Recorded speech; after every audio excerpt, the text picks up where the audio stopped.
Uyangibona la ngikhona awuyami waze wazala mahade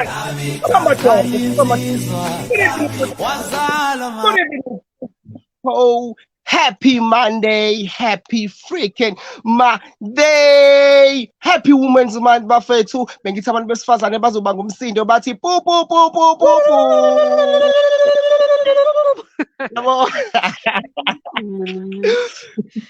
Good evening, everyone. Bafethu, I hope you guys are good, fresh, and active. Kuyinyanga enkulu, inyanga yembokodo, inyanga yabantu besifazane. I feel like these two ladies, bafethu, they are very special because bavule inyanga yabantu besifazane. So, I think they're going to make this platform a very, very great and interesting platform because basivulelile bafethu kuyinyanga yabantu besifazane. So anginibingelele ke bafethu sihambe isitimela umpandla kaJulu kujuma 7 zashikho emsini athi hu ngabulelele insizwe yacanje simaganko omsengelele ngoba memele akhahlele ivicudi ubanhlelo ngagezanga ubune nsele emfulweni agezeka babona fuka tenga isiqinge sehle singahlala ngoba zizolezelela amasakabuli bathi unqebela ndoda axikiza amadoda ngabanxeba gxumisa kwamaxoxo bathi ukhozo lomaphiko phiko ndizela phezulu ezinye ndizela phansi ushothala lenkomo zoleza sinto mgqakazo phansi lovula ngisuka khona ukuzwala ngisake umlazi ufuna ngiphuza Sprite ngadlala ngiphuza ikhokho ngugunya bathi ngukhala bemgeza uxubha gwinya into zimfunda zonke noma esethu usidisiwe yani na man uncewu inceku.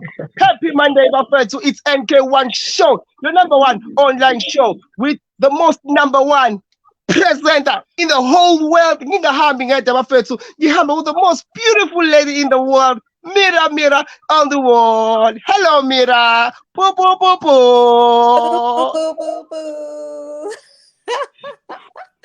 Thank you so much for that, Nqoba. Welcome, everyone. Thank you so much for joining tonight's show. Again, happy Women's Month. Kahle kahle nje inyanga yethu noNqoba nje mhlambe somxhosha for a while. Sithi nje women take over. But yes, guys, you know the deal. Please share the live. Please tag your friends in the comment section, and we want to hear what you have to say. So please type through your comments and ask us questions as well. Ask our guests questions. We want to hear what you guys have to say. Again, it's going to be a great night. So let's begin. Oh yeah. Thank you very much, my beautiful lady Mira on the wall. Bafethu, njengoba seshilo bafethu, you know that real neazi ukuthi mawufika lekhaya we are joiner, you gather with us, you make the show interesting bafethu. Ask questions, bega imbono, phikisa mawuphikisa, kodwa ke asithuki inhlamba la. Ngoba mawuthuka inhlamba ngiyaphuma la escreenini sami ngiza kuwena ngiyakushaya and ngizokushaya ngempela ngomzulu phela insizwe yomzulu mina angazi nje. Bafethu, before we start our show ngizothanda ukuthi nje introduce our panelist la uSisimazethi no Lungster piti bota ifuqile emawe. Asiqaleni ngozama. Hello Zama, ishigama lakho, introduce yourself to our people. Mase uyasho ukuthi udume ngani? Why ula? Oh my word. Igama uZama, isibongo kaShezi ngihlala eMlazi. Engidume ngayo, hayi bazalwane. Hayi.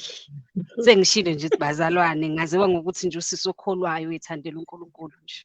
So yeah, iyona engidume ngayo. Thank you for hosting me namhlanje guys. Ngiyabonga kakhulu nje ukuthi ninginike this opportunity to actually share my views and yeah, ngiyabonga. Hopefully it's going to be a very a session last sofunda khona sonke and it's going to be informative for everyone and yeah. Thank you. Precisely, it's going to be amazing. It's going to be a great show. It's going to be interesting. In fact, this is a very interesting topic, and having you two guys, so it's going to be a blast. Because mnandi kakhulu zizokhala. Mkhaya wami phela ngazalwa eMlazi mina. Inkabe yami selemlazi. Nam siyafana. Kuza Sprite eMlazi. So nje umkhaya. On and bread. Yebo umkhaya wami. Let us go to Usisi Lungelo. Siswami, please do introduce yourself. Utshela abantu ukuthi ubani wena udume ngani, why ula? Molweni, igama Lungelo wakwaMpanza from Enanda, Ngidume ngokuba umdumisi, umuntu ongaziyo Nkosi yami ngazi ngalokho umdumisi. Yeah. Nalo sisi lo housewife othanda indoda yakhe kakhulu. So yeah, I'm so honored guys ukuba iphathi yenu and sengijahile ngifuna ukuzwa. Thanks. Wow, thank you very much, guys. She's very, very proud ngokuba housewife ekwazi kamnandi eSouth Africa. We guys, udume ngokuba umdumisi. Shuthi vele lento yoduma into yakhe. Hayi, ngeke ningithinteke bafethu mangiphethe ama-host ama-panelists kanje ama-guests kanje ngiyashisa. But I don't want to waste your time bafethu. I'm just gonna decrease as the women increase. Mirabel, ayonyanga yami le nyanga yenu. So sengehlileke mina ngoba vele uthe uyangixosha sekwenzeka intando yakho ngixoshiwe-ke guys, goodbye.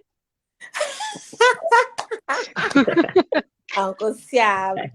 Don't worry, so vumela ukuthi uhlale ube khona because you know thina abantu besifazane ave siney'nhliziyo ezinhle, so you can stay. So ladies, let's get into it. Sikhuluma housewife versus working woman. You know, we live in a society manje where kuningi nje kunama opposition, kunama opinions ukuthi you know abantu bama housewife maybe nje you know abana ambition bafuna ukondliwa indoda wara, and then you have you know abantu besifazane who are working, and some men are like babossy abafuna ukuba submissive ini. As we are filled with all these different choices, what are your thoughts on, you know, abantu besifazane and these two particular roles? I'll start with you, Lungelo, when it comes to sort of negative connotations that are tied with being a housewife or a working woman. Okay, yeah, kukhona lokho ukuthi thina abantu besifazane sama-housewives noma bathanda ukuba ama-housewife ukuthi ingoba bamavila abathanda ukusebenza yabo izinto ey'ningi nje abathanda ukuzenza, and yeah ukuba u-housewife honestly akukho lula, especially if abanye abantu abayi-understand leyo nto, uyayibona leyo nto leyo. So for me, mina ku-experience yami, like I wouldn't say kube nzima kakhulu noma kunzima kakhulu or kunama-comments engiwatholayo. For sure ama-comments meqhamuka from abantu awafiki kumina mostly. But for me, ukuba kwami housewife bekungasiyona ichoice yami, ne? So when my husband and I met, ngangisesikoleni and management, mangiqeda la ngiqualifya as chef, iphupho lami ukuhamba ngephesheya ngiyosebenza, yabo, because ngikhule nginalento ukuthi umuntu wesifazane efanele akwazi ukuyimela. So ukuhlangana with my husband kwenza ukuthi yena athi angikuthandi ukuthi yabo akuforce ukuthi ungabi sekhaya uhlezi usebenza. So into esayidiscussa leyo ukuthi okay, mina babe, isifiso sami bekuwukuthi nokuthi yabo. So ngoba wena uthi kanje asibe nesivumelwano ukuthi senza njani if kufika la ekuthenini khona, because ngesiguarantee ukuthi uzohlezi yena provider ehlezi esebenza, uyabona leyo nto. So saba naleyo discussion, then ngoba I did hospitality kwamele ukuthi ngicash nokuthi nami ngingabhoreki, uyayibona leyo nto leyo. So savumelana ngaloko-ke with ubaba, ngiyasebenza njengamanje, nginekhishi la endlini, I also do i-decor and catering, senza nje izinto ey'ningi. So naye uyangisiza kuzona lezi zinto lezi engizenzayo ukuze sikhiphe lento le yokuthi abantu uma besibuka kube ngazi ukuthi uLungelo hayi akakuthanda ukusebenza, uyavilapha nani, uyayibona leyo nto leyo.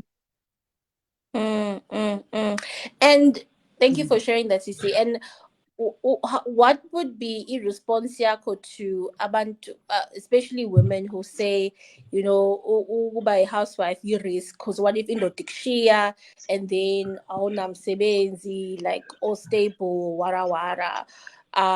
What would be your response to that fear that, you know, is driven when it comes to being a housewife? Ukuthi one day nje indoda mayikushiya uzoba yini? Yes, kuyi-risk shem. I won't lie. Kuyi-risk ukuba u-housewife, especially ongakwazi ukuzenzela yena, ongasebenzi, olindele ukuthi umuntu wesilisa kube uyena oprovidayo. So mina I'd say if kukuthi no to i-decision yenu ethi iba u-housewife, zisebenze, do something. Because ngeke uze uyigarantiye indaba yokuthi uyohlezi right yena, uyayibona leyo nto leyo.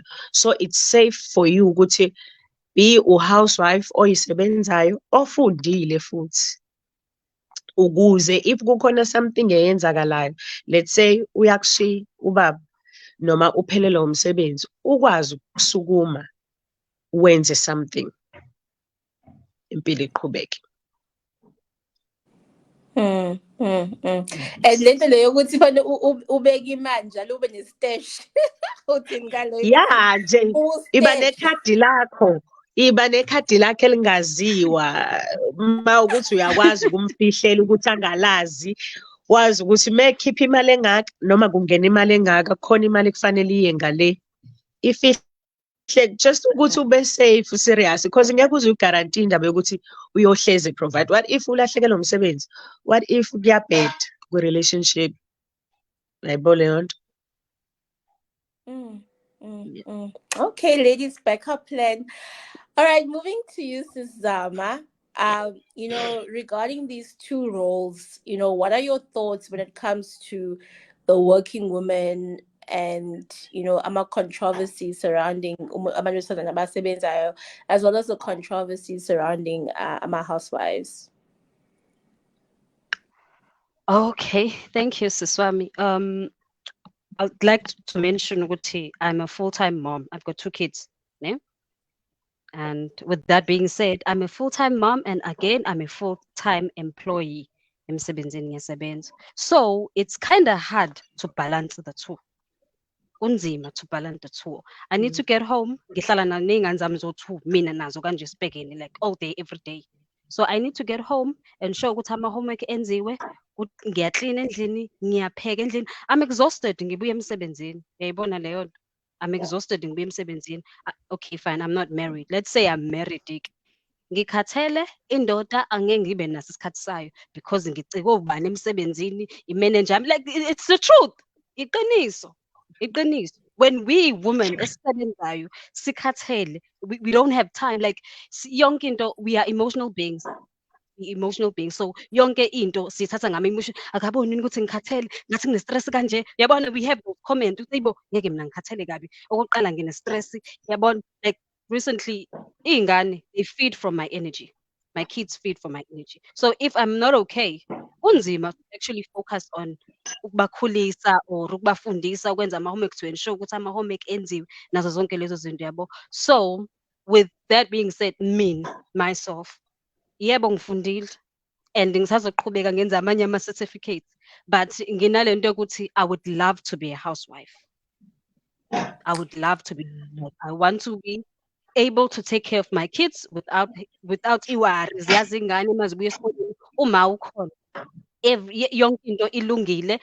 Umyeni wami mayebuya emsebenzini uyazi ukuthi amabhodwe a-right. Ngiyamnakekela. Kukuthina abantu besifazane siyathanda ukunakekela amadoda.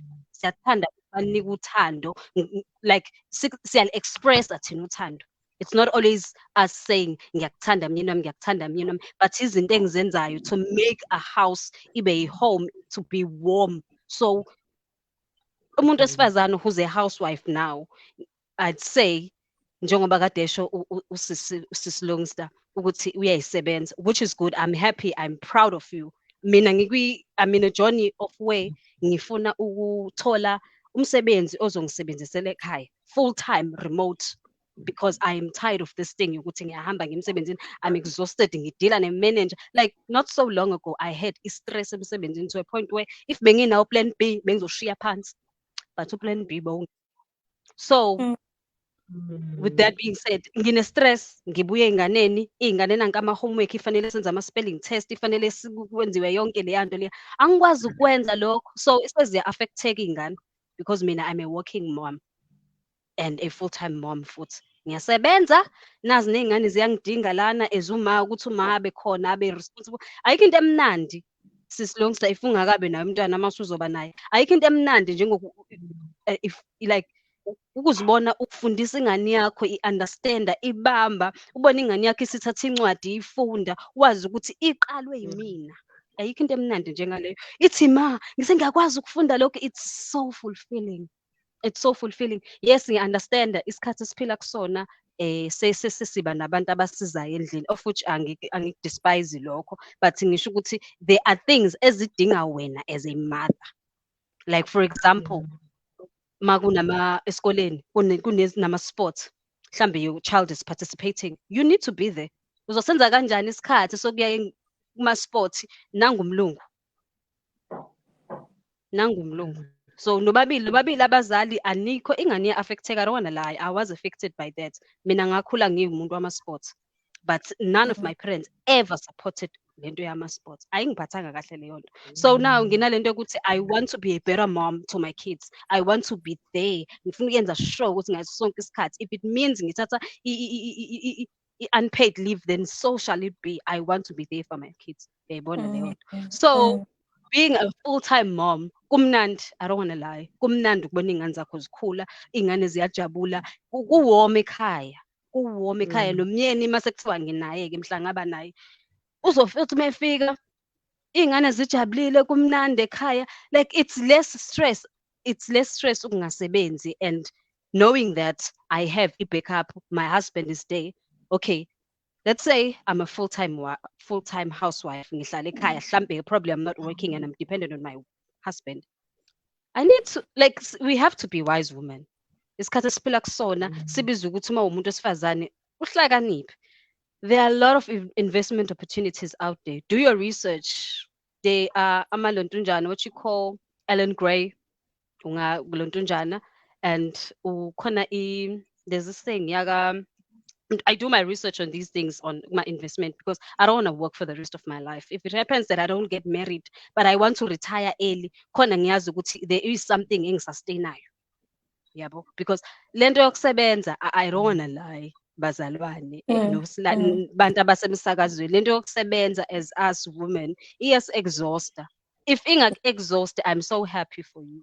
But mina, I don't want to lie, exhausted. Having to balance life. Both. Be there for the kids, be nasemsebenzini, stress, guys. So angazi noma yang understand. Yeah, no, definitely. Do you think ukuthi, when these options were provided to abantu besifazane, which is good. I mean, obviously siyathanda ukuthi sibe nama options ukuthi uphoqelekile ukuthi uhlale ekhaya, but that it wasn't really explained well in terms of the cost involved, because abantu besilisa bona mabeyosebenza, umuntu uyahamba ayosebenza akakhulelwa nje uyayisebenzela ibuyele emsebenzini late adle alale. Whereas abantu besifazane, they can fall pregnant, have children, get attached to abantwana babo, and want to maybe spend more time nabo ekhaya. So do you think that maybe, when we were given, those opportunities or those choices, as chazelwanga kahle ukuthi what are the costs or the implications to now sishia, our traditional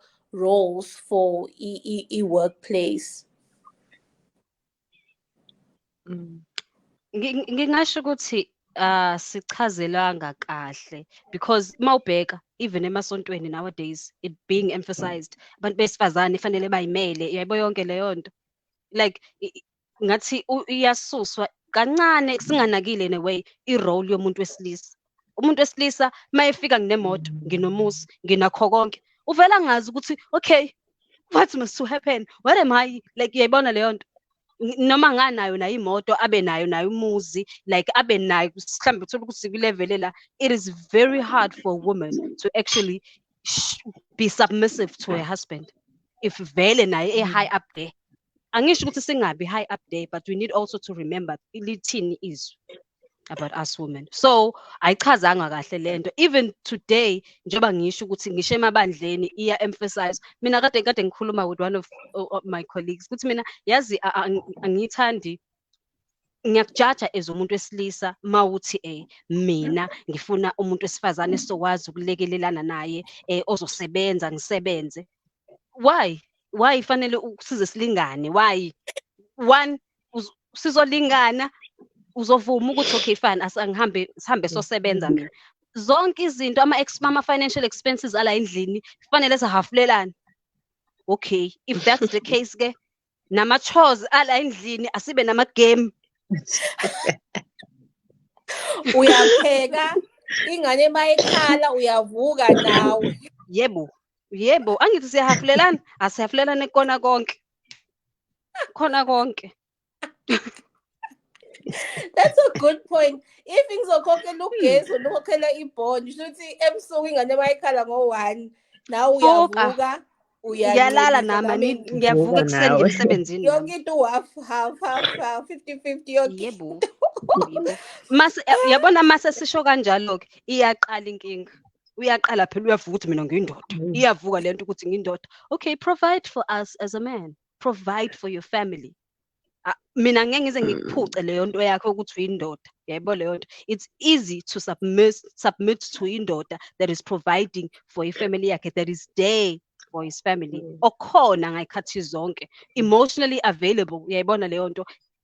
Kulula to actually submit to umyeni onjalo. But so ocela ukuthi akusemene mina ngiyindoda, and so like show it by deeds ukuthi uyindoda. Ungangitshela ukuthi sohafulelana amalontunjana lana. Masihafulelana konke Nkosi yami, konke sohafulelana. Mina ngeke ngikwazi.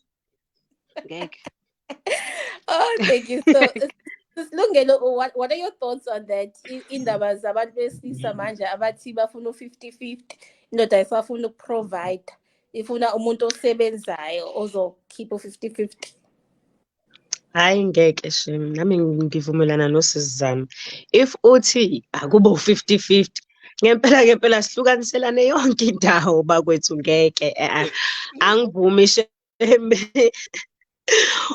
Like hey nami ngiyamjudge umuntu wesilisa onjalo ngeke babe. Sorry le phone yenze zonke. Nami ngiyamjudge umuntu wesilisa onjalo because mina ngikholela ekuthenini yabo ngiye ngithi mangabe ngiposta ku WhatsApp kunabantu abathi mabe comment abesho ukuthi kubonakala ngendlela wena omthanda ngayo umyeni wakho ngendlela osubmissive ngayo kumyeni wakho ukuthi ukuphethe kanjani nokuthi izinto kunini ekhaleni kuhamba kanjani. So kulula if indoda ibe indoda. So it's easy nje kwenza yonke into ukuthi ibe lula ngoba ngeke ngithi mina senginqena ukwenza yonke into as a wife ngingasubmit ngendlela yonke into ibihamba kahle. Uyayibona leyo nto? So if ukuthi u50-50 kushuthi wena uthi asilingane kahle mina nawe, okusho ukuthi usungibekela kuwena ukuthi mina ngikuthatha ukuthi uyinhloko yekhaya, so kumele ngisubmit kuwena. Mangabe uthi 50-50 kushuthi uthi siyalingana kahle. Uyayibona leyo nto leyo? There's no So ngiyamjudge. Hayi ngeke kushuthi mangithanda ukuphuma ngibhekele ngenze noma yini because kuyalinganwa la ekhaya. So mangabe umuntu wesilisa provider ekuphethe nje kahle kulula Nkosi yami submit.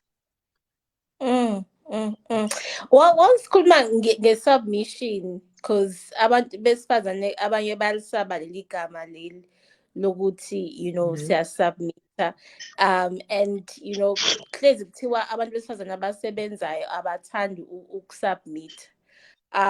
What are your thoughts on i-topic or igama elithi submission emshadweni for umuntu wesilisa?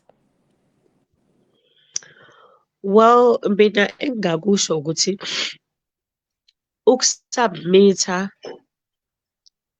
like umthande umuntu wakho wenze lokhu ekufanele ukwenze as umuntu wesifazane. Well, ngabe nginamanga mangathi khona abantu engibaziyo besifazane abasebenzayo aba-complain-a noma abantu babo aba-complain-a ngokuthi bona abakwazi ukusubmit. Well, mina I think ukusubmit-a as like thanda umuntu wakho, munakekele umuntu wakho, nikwazi uku-communicate-a, uyayibona leyo nto leyo. Mangabe kukhona izinto ezingahambi kahle ngendlela, nifune nokusizwa abanye abantu abaphambili kule ndlela le, yabo. Kungabi ukuthi wena uzofika ngekhanda lakho ukuthi angeke ngizwe ngumuntu wesilisa as uwumuntu wesifazane, uyayibona leyo nto. So ukusubmit-a for me akuyona into enzima kakhulu, but nakhona only if lo muntu osubmit-a kuyena ekuthanda ngendlela. Yes. Mm, mm, mm, mm. Thank you so much, Sisi, for that. You also mentioned, Sus Lungelo, ukuthi, being a housewife has challenges. For umuntu ongazi or umuntu who thinks, being a housewife is easy.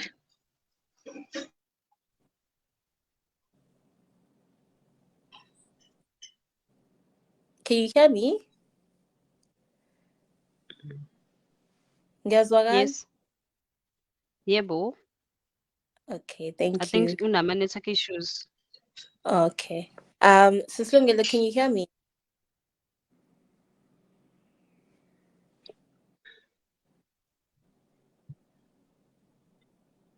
Okay. I don't think she's able to hear me. So I'll move on to you, Zama. Again, we always hear that, women have an issue now they term your submission.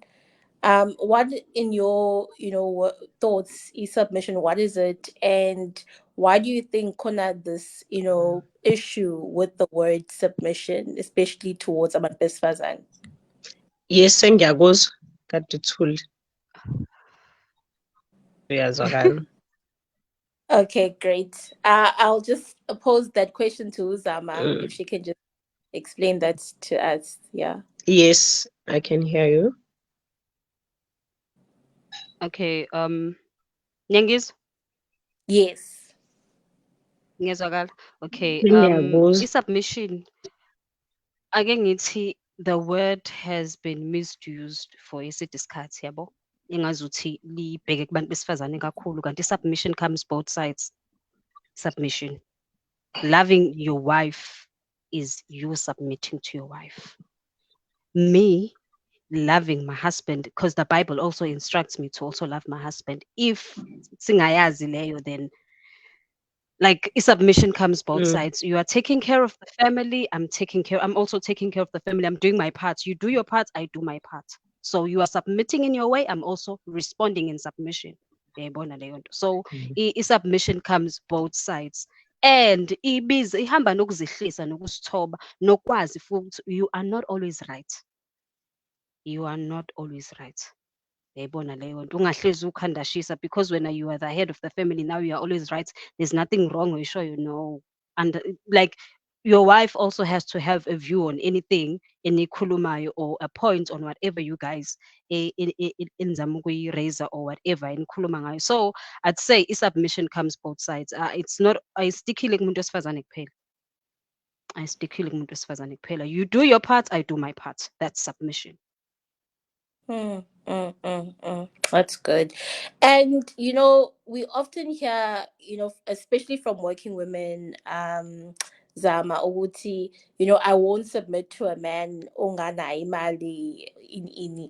What are your thoughts on, i-comment kanjalo ukuthi indoda kumele ibe nemali in order for me to submit to him? First things first, that'll depend. I will not marry a broke man. Sorry. Asoze bandla. That's my take. I will not marry a broke man. Zakhala. I'm sorry. If there's someone there who is broke, I will not. Obviously, automatically, that makes me the breadwinner of the house. No, guys. No. No. So I will not marry a broke man. But if it happens that ngokuhamba kwesikhathi uthola ukuthi we got married, yonke into i-right, ngokuhamba kwesikhathi, I have to be there for my husband. I have to support my husband ngayindlela zonke, yayibona leyo nto. Ngenzeka ukuthi mhlawumbe angisebenzi. Mina ngikholwa ukuthi if I choose ukuthi ngiyayeka ukusebenza, we have sobabili sizohlala phansi ukuthi okay fine, since now ngizoyeka ukusebenza, iliphi ibhizinisi esingalenza elizofaka imali. And I think it's best ukuthi kwa-capital leyo iqhamuke kuyena umyeni. Yabo? Why? I have my reason. Why? Because if izoqhamuka kumina maye phelelo umsebenzi, mase ngithi asiqhubeke naleli business leli, uzofile engazi ukuthi usebenzela mina because vele iqalwe yimina le nto. Yabo leyo nto. Kanti if imali iqhamuke kuyena ngiyamtshela ukuthi okay fine, this is the progress, this is what I did, na imali esitholile, nansi imali esiyenzile. Uyayibona leyo nto, uzofila naye as a man. Uyayibona leyo nto, ngiyamthatha like fanele ngimnike indawo yakhe ezindoda. I feel futhi. So if icapital iphume kuyena, if it happens uya-retrench uphelele umsebenzi, siyaqhubeka ne-family business and kumnandi ekhaya. Uyayibona leyo nto. So yeah, nginaleyo nje, I will not be involved in marrying a man that is broke. I'm so sorry, I cannot. I will not. Okay, but okay, so would you marry a man who earns less than you? Depending on the earning. Ukuthi mina ngi-earna kangakanani yena u-earna kangakanani. So Tlamba City maybe 100K per annum less than you. So Jeez.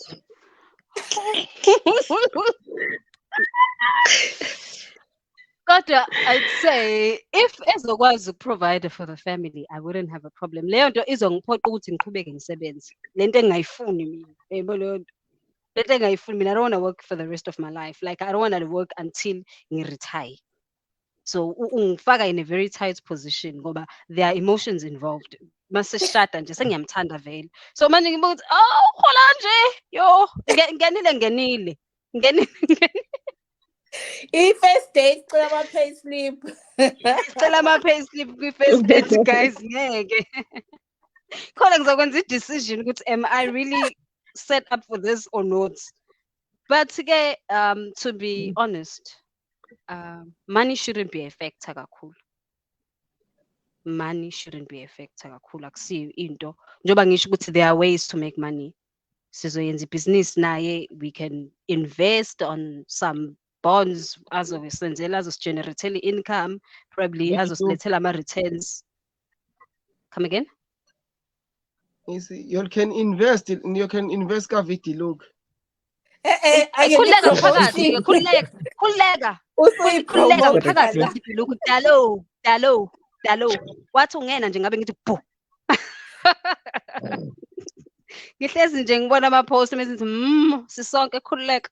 Ikhona ka-Vidilog. So ama-investment maningi, there are a lot of investment opportunities akhona. You can invest as little as 10 rand. Uyayibona leyo nto. So ngisho kuthiwa ke at least uzokwazi ukuprovide. Ngisho kuthiwa ngihola kakhulu kunaye. as long as he's able to provide for the family and take up that role of being a man and the head of the household.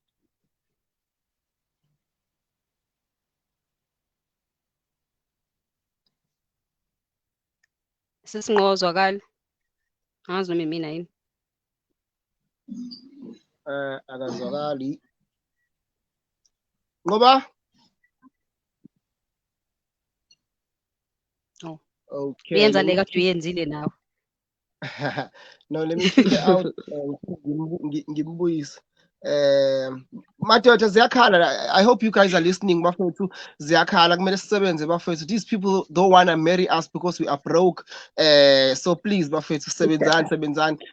I'm feeling sorry because kunenceko engibuza ngoZama. Manje bese ngithembile ngithi namhlanje uZama ngizomtholela ke le nceko le. Manje nceko angazi nceko. Iyasebenza.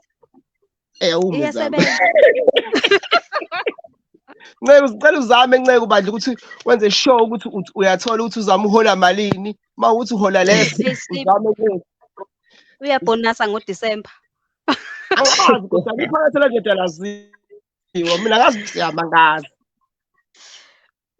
iyabanjwa nje i-provident fund iyabanjwa yabari ama-requirement emangaka ekunzima le-South Africa kusazoshadela nje bafowethu hayi kunzima ngampela. Guys, ngimboni uMirabel. I don't know whether she's coming back, but I would like us ukuthi siqhubeke because vele libikile udaba lakho ukuthi ubengekayiqede i-show. So I'm just gonna jump in and take over. Noma ngixoshiwe-ke kuyinyanga yabantu yabo labantu basixoshile-ke. It's fine. Oh, nangebuya bese ngithi nje ngiyaqhuma ngoba ngifuna ukuya kwama-comments because okay. I want us to engage with everyone. Yeah. Welcome back, Mirabel. Thank you. Sorry about that, guys. So I wanted to actually ask Sis Lungelo because she mentioned that there are some challenges, being a housewife. Can you share what are some of the challenges that are associated with being a housewife? Okay, njengoba bengade ngishilo ukuthi ukuba u-housewife, especially if awenzi income, awufundile, kuyenzeka okay angishare lento le that happened between me and my husband this year. Kahle this thing happens every year. My husband usebenza as uyadriver ne, so kuke kwenzeka ukuthi ayeke umsebenzi. Mangabe sewuyekile umsebenzi then ekhaya fanele kube ubani ozoprovide leyo nto leyo.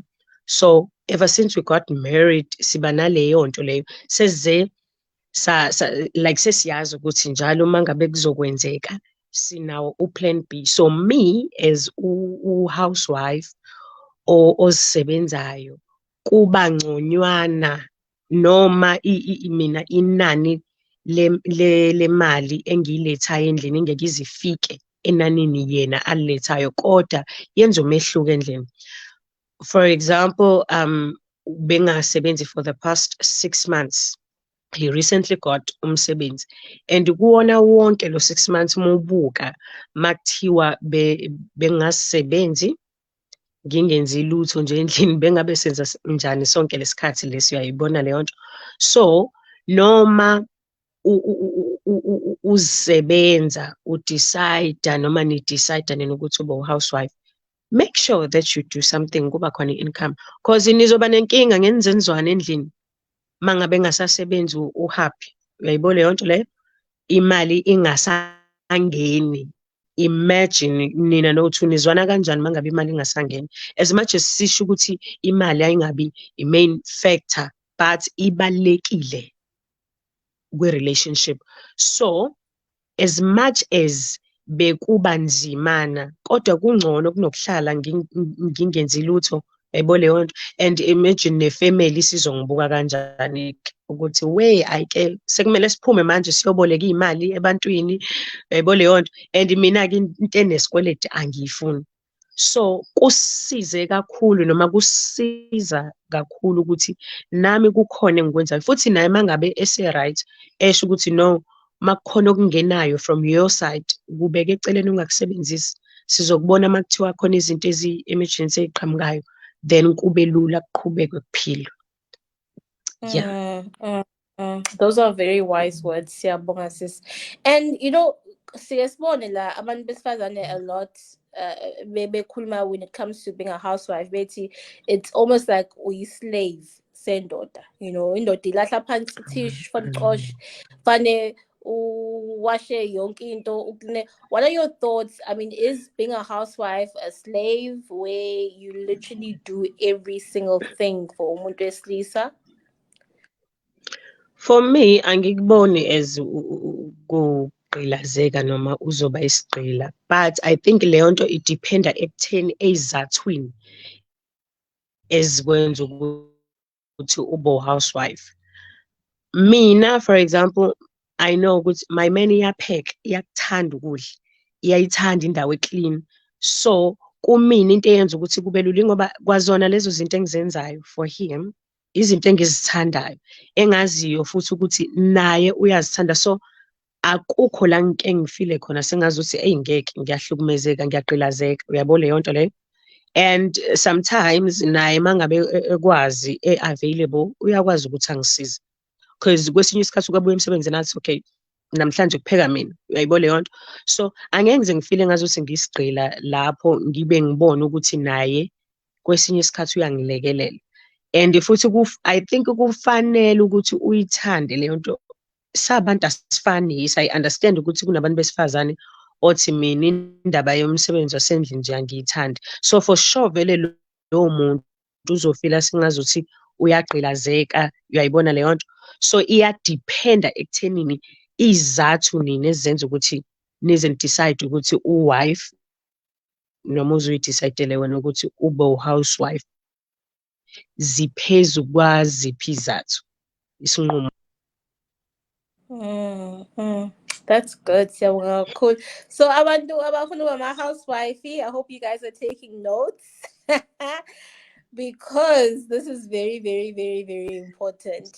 But taking it back to you, Nqewu. Yo, eglast guys, eglast. Bengathembi ukuthi ngizophiwa ithuba.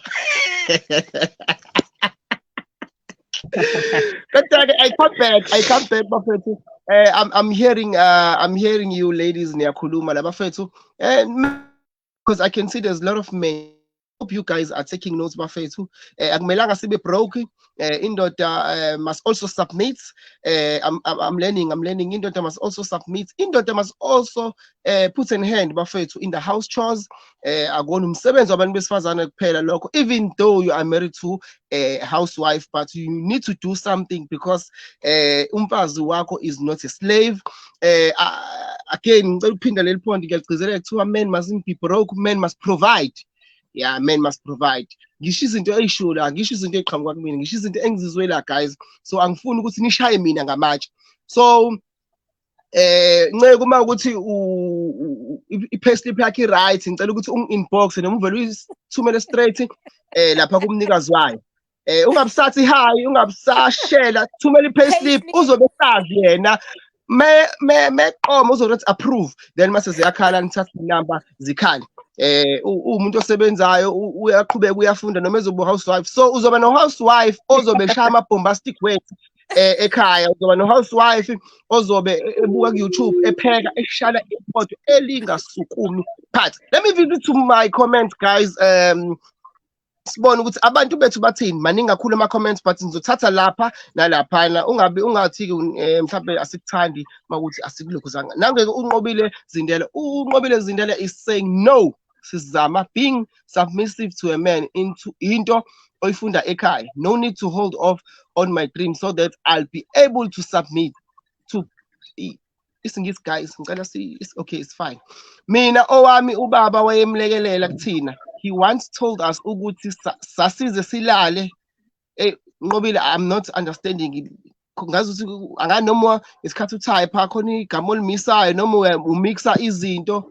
So angizwa kahle. He once told us ukuthi sasize silale sesishushuzelwe uyena sometimes, and uma wayesebenza at the time, but wayehuya or wayebuya enze all her duties as a wife. Kwakungekho half la. Kusho uzindela, umazindela. And then Erickson is saying things are hard out there to fend for someone who's at home. Talking, washing dishes is hard as well. uh, ay Boria, how reality, long time, sis, long time. Where men went to be traditional men with modern wives so they can have their cake and eat it. They want someone with who will live with them financially and then put their feet up and watch TV when it comes to today living. So men give 50% and women end up giving 100%. That is 150%. Ngicela ukumala kancane ngisazoqhubeka nama-comments. So asiqale la kuzama. Noma iphi nje i-comment oyizwile ofisa ukuyiphendula kule esengwashilo ungaphendula. Mazethe.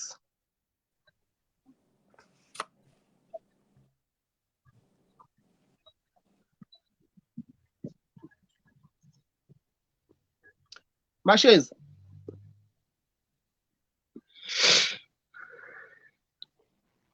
Sorry, I muted on the earphone thingy.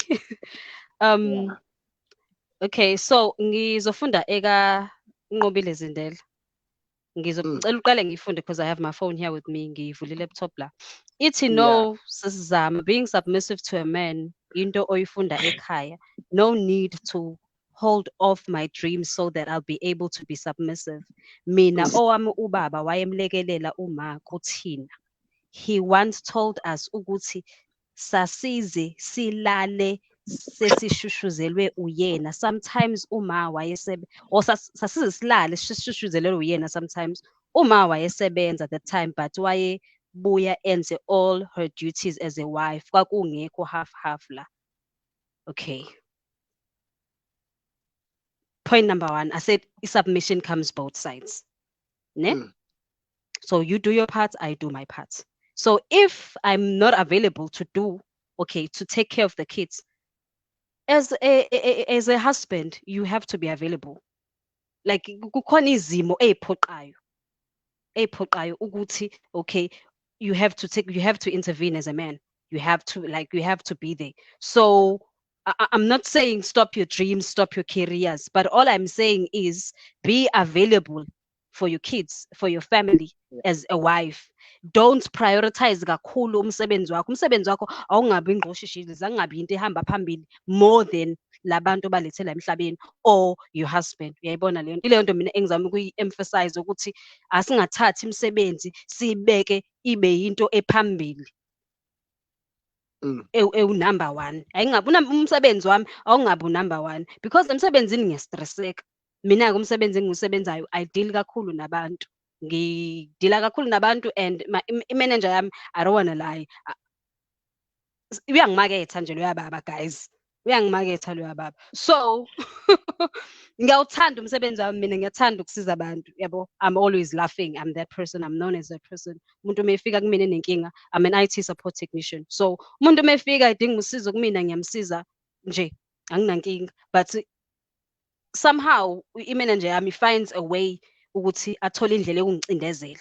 Ngasikhathi ngicindezelekile, yabona, as umuntu esifazane, we are weak. Even the Bible states that ukuthi thina we are weaker vessels. Yayibona leyo nto. Siyashesha ukuzwela, we are emotional beings. So kuyashaya, kuke kwangishaya, like I said. Kuke kwangishaya. So when I come home, I can't, angikwazi function the way I should be functioning because ngisastressa ilento eyenzeke laphaya. Asifani nabantu besilisa. Umuntu wesilisa istress asemsebenzini ushiya emsebenzini, abuye la azoba indoda ekhaya, azoba ubaba ekhaya. So angisho ukuthi yeka your dreams, but I would advise you ukuthi as ukhula wenza whatever your career is, invest. And like Lalelan, you can never be rich and you can never be satisfied or live impilo ethokozisayo ngomsebenzi ngokuthi uyasebenza nje qha. True. So we need many streams of income. Ileyo nje efanele siyazi. Like we need to get to a point where imali iyasebenzela. Yabona mawufika kwi point yokuthi money is working for you, you will not have like you angeke ube na stress ngisho sokuya emsebenzini. Sure. Yayibona leyo nto. Angeke ube nandaba ngisho kwaleyo career unless ke kuyinto nawe obsessed ngayo. Yeah. Yayibona leyo nto. So if you get to a point where money works for you, make money work for you, ngisho career yakho will mean nothing. You will be so focused in being a good mom to your kids, a good wife to your husband. Nje sengangiphikisayo but it's iqiniso lami lelo engilaziyo ukuthi mina once makwenzeka siba nemali nomnyeni wami, I'll leave everything just to be available for everyone. Wow. So That is yeah, very, very powerful. This is very, very powerful. Thank you very much, Zama. Bamba sengiyamotivate konke show Zama la ukuthi uthi uZama lana bafethu. This one mina ngibhekise emadodeni. As a man, you need to have streamlines of income, bafethu. Even the Bible states that in the book of Genesis, umfula wase-Eden wawuthelelwa imifula. So that is streamlines. So you need to have a streamline of income, lines of income as a man. Ngiyamotivate njalo bambani. Another thing, let us not be the servants of money, but let money be our servants. Asingagqilazeki bafethu sigqilaze imali. Let money work for us. Ukuze sibe because bafethu ngeke sibalekele lento ukuthi abantu besifazane bayithanda imali. Yes, bayithanda imali and they are not. We should not call abantu besifazane sibabize ngamagama ngenxa ukuthi bathanda imali. Umuntu wesifazane bafethu uyayithanda imali and umuntu wesifazane emefuna ukushada nomuntu enemali. Asingambizi ngeho, asingambizi ngogodika, asingambizi ngeslay queen. Iphupho lakhe akafuni ukushizile, ufuna umuntu onemali. Indoda isebenze bafethu, make sure ukuthi you're not a servant of money but make money be your servant. Be a man who have streamlines of income bafethu ukuze sizoyeka into okubiza abantu besifazane ngamagama if befuna abantu abanemali. Isifiso sabe yiphupho labo, ngeke sibenze lutho, abekho wrong futhi. So as men we need to provide bafethu.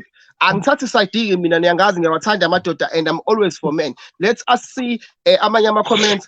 Unomfundo la unomfundo ngabuka ama comments akhe. Unomfundo is for men. Uthi ngathi isubmission imali la. Ziyakhala Nqobile bese sifundile yakhe i-comment. Let me see. Usupha Mfoka Mbomo uthi I'll never marry a broke man. Uyahleka bese iqhamuka kuZama leyo. Okay, let's see ukuthi bana. Okay, nangu uzwile Ronald Shandu. My cool mad. Uthi the commotion to label a wife has killed the idea of a family. Kwakhiwa umndeni, we have broken families due to the standards we have inherited from the socials. Sislungelo nangekhuluma uRonald la uthi the commotion to label a wife has killed the idea of a family. Kwakhiwa umndeni, we have broken families due to the standards we have inherited from the socials. Guys, ngiyanicela, ngiyazi ukuthi social media lo, ngiyazi ukuthi amafoni awenu, but ngiyanicela amakhoma, ama-full stop, ama-double commas, ngiyanicela ni-include lezo zinto because i-sentence maseli kanje lingena khoma lingena full stop ugcina ungazi ukuthi kumele uphumule phi, yabo, noma ufunda omunye umuntu ugcine elahlekelwe context ngenxa yokuthi ufunda nje one way. Akuzwakala. So please mawubhala amakhoma abalekile, full stop, dash, ama-underscore, yonke lento ibalekile. Sisilungele ngicela usiphendulele uRonald la kulento ayishoyo. Okay, uRonald njengoba esho ukuthi the commotion to label a wife has killed the idea of a family. Well, I think sigxile kakhulu ekuthenini sibone izinto ezenziwayo ko-social media ne abantu abayivezayo ukuthi mina owami umkami ukanje umkami ukanje, umkami ufundile, umkami akafundile kanjani. Well, I think leyo nto iyayibulala kakhulu imndeni ngoba omunye uthatha umuntu uma ngabe sesendlini naye phakathi esebone lezi zinto lezi azibona ko-social media kwabanye ezingekho kumuntu wakhe, and then sekuyinkinga lokho. Yayibona leyo nto leyo. So mina I think kubaluleke kakhulu ukuthi before uthathe umuntu kube ukuthi niya-understand-ana ukuthi uwumuntu kanjani. Sabantu asifani, njengoba ngishilo before ukuthi kunomuntu wesifazane okhuthele, kunomuntu wesifazane oyivila. So mawuthatha umuntu, you need to understand umuntu wakho ukuthi ukanjani, uyayibona leyo nto leyo. Futhi nathi bantu besifazane I think kubalulekile ukuthi before sivume ukwakha imindeni, umuntu wakho akazi ukuthi ukanjani. Uyayibona leyo nto leyo. Sure.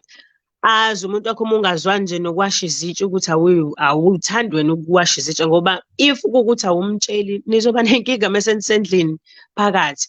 And then lapho ukuzwana kuyaphazamiseka because sekunezinto abeyilindele kuwena as a wife angasayitholi mangabe seningaphakathi emshadweni. Uyayibona leyo nto leyo.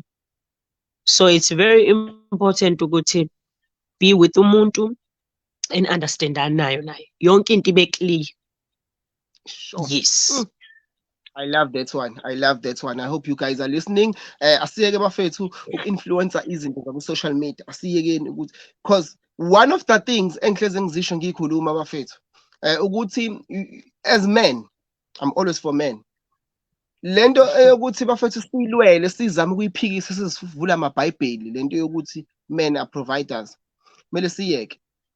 Because I can make a simple example with the definition of a marriage. What is a marriage? Marriage is the perfect example of Christ loving the church. So if marriage is the perfect example of Christ loving the church, that means men take the characteristics of Jesus Christ towards his wife, because I'm Jesus Christ. Jesus Christ provide for his people. Then why Tina see providers as men? Man is a provider, my friend. You are a provider of your family. If you take a wife, you create your own family. You're going to provide for that family. Singagcina sithuka abafazi bethu sithi bafuna imali njalo bathanda imali. Yes, uke wayisho uLungelo lento ukuthi imali is not everything, but imali is very important. Everyone knows that. So we need to get that right before it's amadoda. We need to get it right. Singakubalekela ukuthi we should be providing for our families. Unkosikazi nineyintombi niyazi. Ningakuphiki ningalibe niqamba manga nishona le nale nineyintombi. Zifuna amawivu, zifuna inzipho, zifuna ukwenza yonke lento. Phezulu kwalokho ifuna ukuthi uyoyikhipha. But when you are married, usuzothi nje usuzothuka unkosikazi wakho. We are providers, guys. God provide for his people. Now you should provide for your family. Finishing class. Gimlapho mina, but asiqhubekeni kama comments. Usuper Skakani is saying Zama is not planning for a broke man. Sifiso Makwaza uthi so bona bafuna sesi right abafuna ukwakha nathi. Ladies, why ningafuna ukwakha namadoda? Why nifuna amadoda ase right? Wrong leyo nto. U-Erickson uthi slay queens mentality. Hayibo. Unzuzo Skakani saying yo uZama shame akadlala ufuna indoda inemali. All right, let me take this one. Reality is saying, we have seen what the household is like when a man is not working. It's different if umsebenzi uphele within the marriage. I suppose that's part of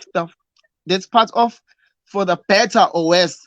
But to willingly go in engasebenzi, highly would not recommend. Abantu abahlala emakubo.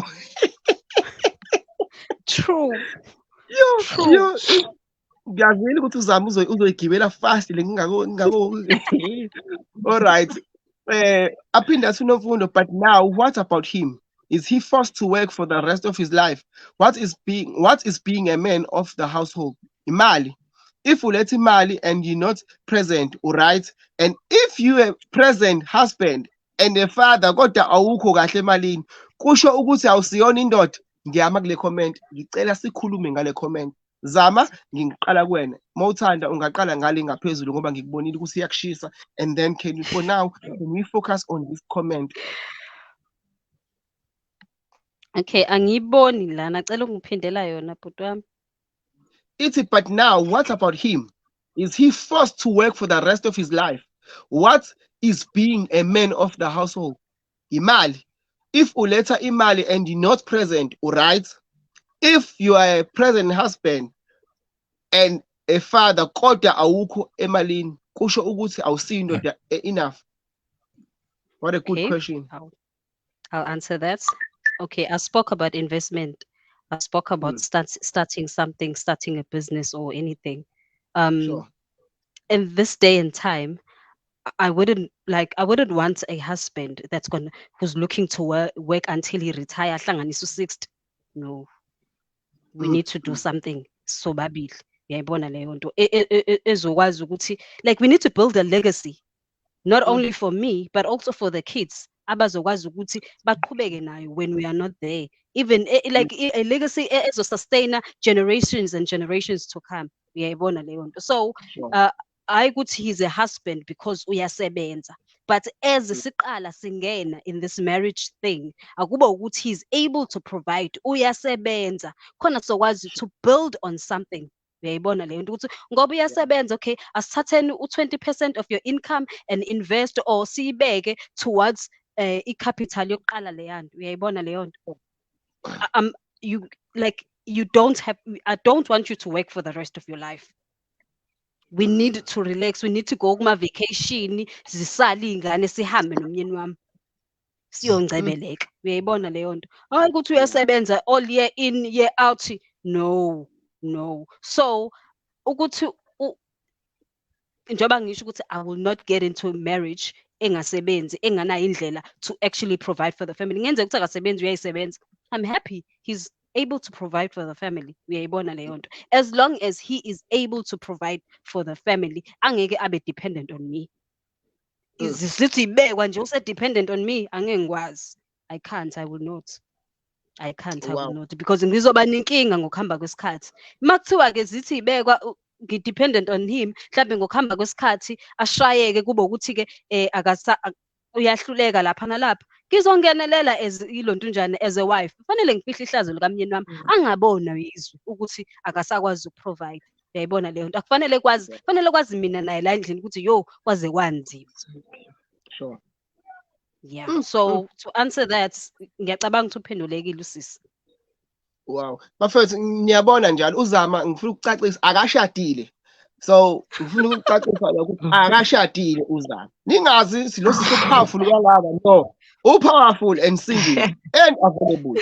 Sikulungelo, angifuni ukukushiya kule because I feel the question yanomfundo is very very powerful. I don't want to leave you out kule. Mhlawumbe when wakho umbono uthini? Nami ngilapho nje ekuthenini at least indoda ayibe ikwazi ukuba no plan B. At least kube umuntu o-business minded. Mina ngizokutshela ukuthi umyeni wami eqeda kulobola, we knew ukuthi umsebenzi wakhe uyaphela.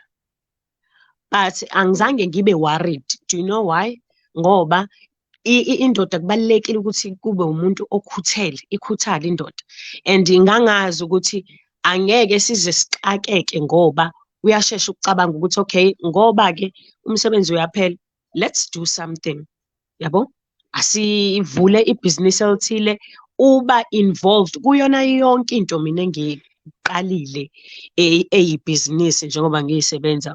My husband is involved and uyena osho ukuthi yazini mangasebenzi lokho asenzeni number 2. So kubalekile ukuthi umuntu wesilisa kube umuntu okhuthele. Mekhuthele kulula ukuthi ahleze ezoqhamuka nama-ideas. Uyayibona leyo nto leyo.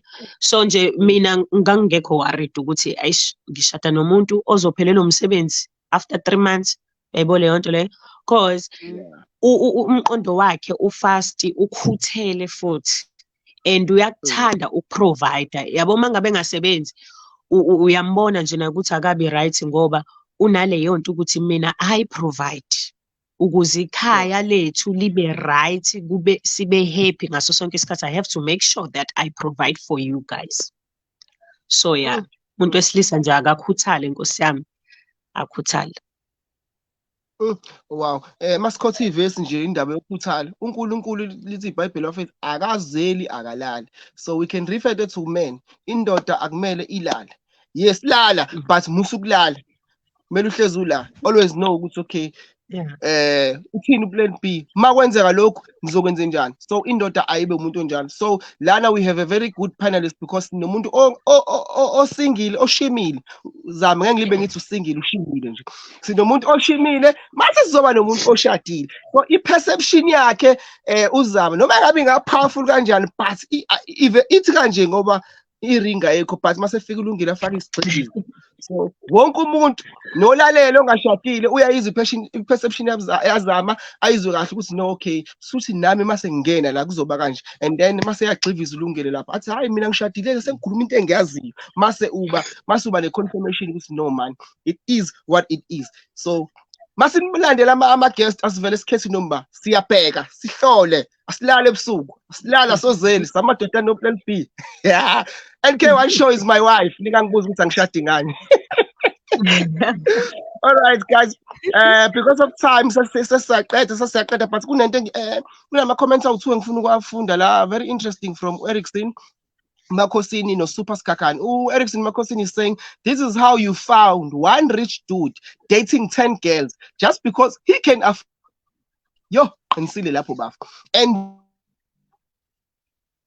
and absent baby daddies in our society today. For Erickson. And then Super Skakani is saying money is power. Money enables one to express their life desires. Without money, life wouldn't be perceived well. Guys, ngiyaxolisa ngiwafunde wonke ama-comment eni plus nesikhathi sesiyashaya powerful and single. Ningangiqhathi noZama bafowethu, ningangiqhathi noZama, sizwana kabi mina noZama, sizwana kabi noZama.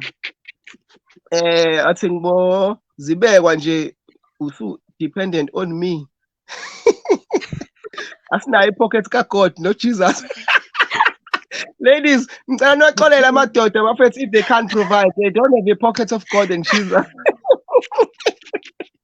Ayibafethu mina kubeke ngami ngabe siyaqhubeka siyaqhubeka siyaxoxa ngoba kumnandi but inkinga isikhathi we need to respect time.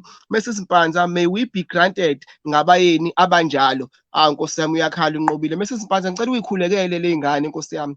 Ube urutu wesikhathi ubamba ibhange for 38 years ungani uthandazela le ngane.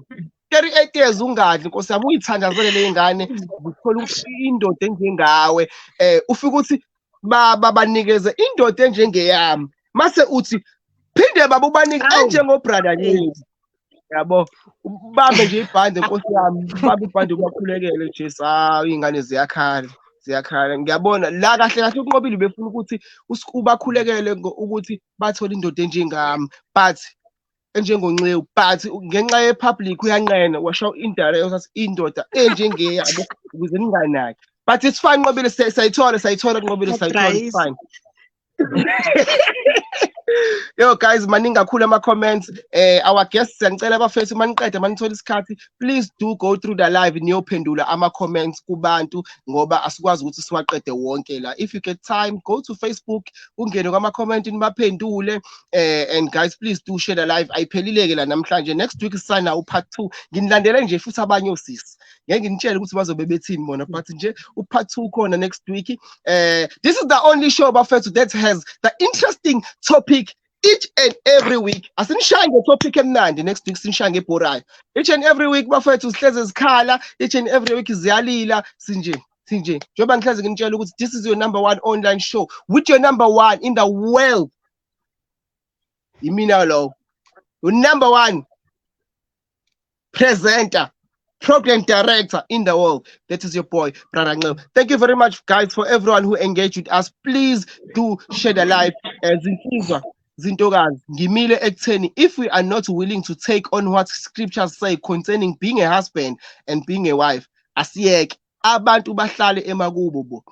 This is a message engivala ngayo from uReality Mqadi. Uthi izinsizwa zintokazi ngimile ekutheni, if we are not willing to take on what scriptures say concerning being a husband and being a wife, asiyekeni abantu bahlale emakubo. So basically, reality is saying men do men's duties, women do women's duties. But at the same time, asibambisaneni bafethu.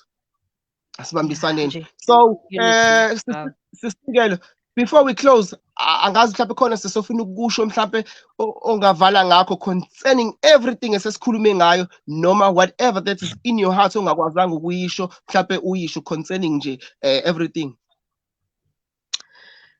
Ngizophinde nje ngigcizelele ekuthenini mangabe nje umuntu wesilisa usuyimisele ngokuthanda umuntu wesifazane nakho umndeni, make sure Nkosi yami ukuthi uyindoda ekhuthele ekwaziyo ukucabanga.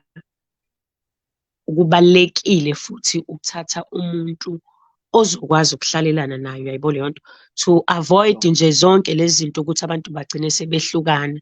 Ungathathi umuntu nje ngenxa yokuthi umbona ukuthi mhlawumbe usebenza kahle noma kanjani njani njani. Make sure that you take umuntu owaziyo ukuthi uzokwazi ukuhlala naye, umuntu ozothi uma uhlala naye phansi nikwazi ukuxoxisana. And-ke kuma-ladies, make sure that you pray before uqala ukwakha umndeni. Indoda iyakhulekelwa bafethu. So nje ilokho nje ngizokusho. Thank you. Wow, thank you very much. So thank you very much. Bafethu ningakhohlwa njalo ukuthi uJesu waba mpofu ukuze thina sicebe. So madoda asibe mpofu ukuze Sis Zama, when I call the office ukusho in closing concerning everything that we have spoken about, or maybe something that was in your heart ongakwazanga ukuthi uyidalule, this is the platform. Okay, ngizothi kuma working wives ne. Yeah. Ibambeni iqine bafethu, kunzima out there, kunzima. Angisho ukuthi ni wrong ne, but into engizoyisho ukuthi ni strong. But ngizocela ukucizelela la, do not deprive your husband of his needs. Sure. As a working wife, ukuthi uyasebenza, ukhathele wena, une stress asemsebenzini, akuphele emsebenzini lokho la endlini, you are my wife and I expect you to be my wife. Same goes to men. Same thing. Kenzeka abantu besilisa nabo bathathe ifrustration esemsebenzini beze nayo ekhaya. It's not bonke abantu besilisa bakwazi ukubalance the two. So be available for your wife. Like emotionally available for your wife. Mayekudinga sakhathi zonke, be there. And kunalento abantu besilisa that I've noticed ikakhulu thina indle emnyama, we are so absent when it comes to ingane abantwana. We are very absent. We take it as if irresponsibility ka mawe ingane. No, it is our shared responsibility to be there for our kids. It is a shared responsibility. So asibambisaneni kahle kahle lento lena iya ngokuthi what works for you both, nihlala phansi nivumelane ngalento enivumelana ngayo. I can say ngikhulume, I can stress myself, ngifike lapha uthola ukuthi whatever I'm saying will not work for you and your husband. So it's best ukuthi nihlale phansi and have your rules, because ekugcineni kosuku umshado wakho akuwona wami, but fanele futhi usebenze. Yebo. Yo. Nangu unqobile Zindela ede ngento eshow Zama to the working wives. Uthi phuza a Red Bull on your way home. Hey, my first, angiyazi mina lento. Uthi Thabiso Zuma abaphuza imofire. Bafethu mina ngiyangivumela nami ukuthi ngisho amazama okuvala guys. Lungelo Zama ngiyangivumela nami ngisho okuvala. Yebo. Yes.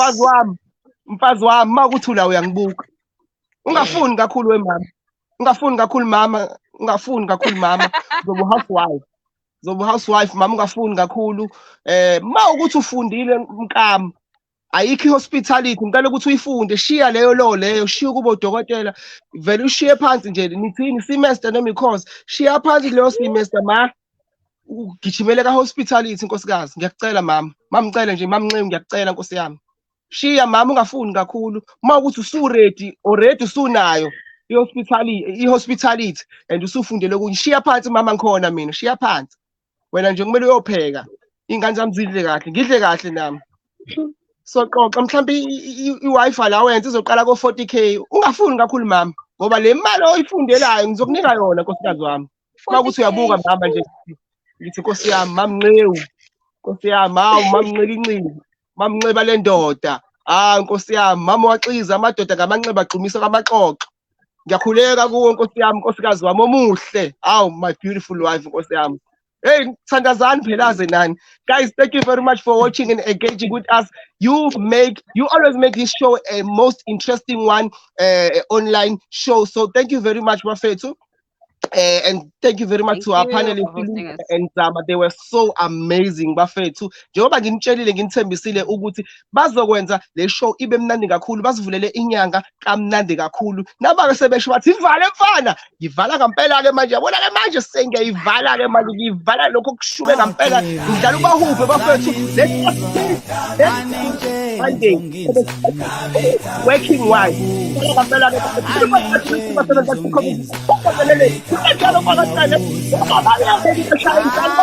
Awe, maye babu.